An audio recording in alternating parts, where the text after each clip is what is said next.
When you study the history of social justice movements, it's easy to get the idea that all of our progress has been brought about by just a few key people. The truth is that real, lasting social change can only be achieved if we all participate. The women we're about to meet have chosen to take real action for social justice. Some of them are well known, some less so.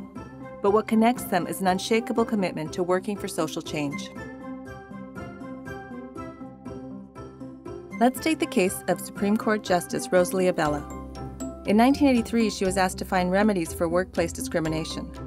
In response, she created a definition of equity that fundamentally changed the way Canadian employers understood and corrected discrimination.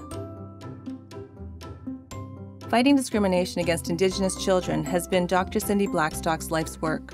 In 2007, Cindy sued the federal government for its discriminatory denial of services to Indigenous kids. In 2016, she finally won. Speaking to the CBC, she said, "Why did we have to bring the Government of Canada to court to get them to treat First Nation children fairly?"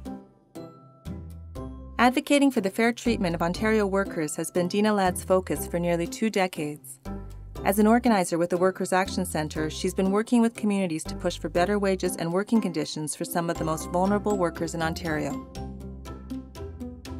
The Ms. G Project and Natasha Henry have both pushed to change the Ontario curriculum. In 2005, the Ms. G Project launched a campaign to persuade the Ontario Minister of Education to include a gender studies course in the high school curriculum. At long last, in 2013, it was added. As a student, Natasha Henry didn't see her own experience reflected in the curriculum. She wanted to understand what it meant to be Black in Canada. She sought out the information for herself, and when she became a teacher, she began developing Black Canadian curriculum for Ontario students. Autumn Pelletier, an activist from Wikwemikong First Nation, has spoken out about the importance of protecting water to everyone from Prime Minister Justin Trudeau to the kids at her school. There are more than 60 boil or do not drink water advisories in any given month in Ontario, most in Indigenous communities. For many, access to clean water is an emergency. In 1997, Dr. Karis Massarella joined St. Joseph's Hospital in Hamilton, transitioning while on staff there. Now a leading expert and advocate for transgender rights, Karis is the lead physician at the Quest Community Health Centre, a transgender health clinic in St. Catharines, Ontario.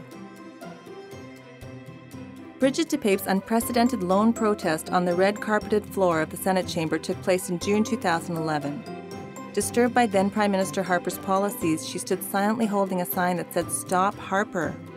That simple, bold gesture ignited conversations across the country. Jilary Massa filed a human rights complaint and launched a public campaign where her job was eliminated while she was on maternity leave. By standing up for herself, she stood up for the rights of all women. Farah Khan picked up a microphone to speak out about sexual assault as a teenager and has continued speaking out ever since. Farah has spent the last 17 years striving to raise awareness of gender-based violence through art, education, counseling, and community development. These women changemakers should inspire and empower us all. Take the time to find out more about these remarkable women or create your own list of women social justice heroes. How do they make an impact?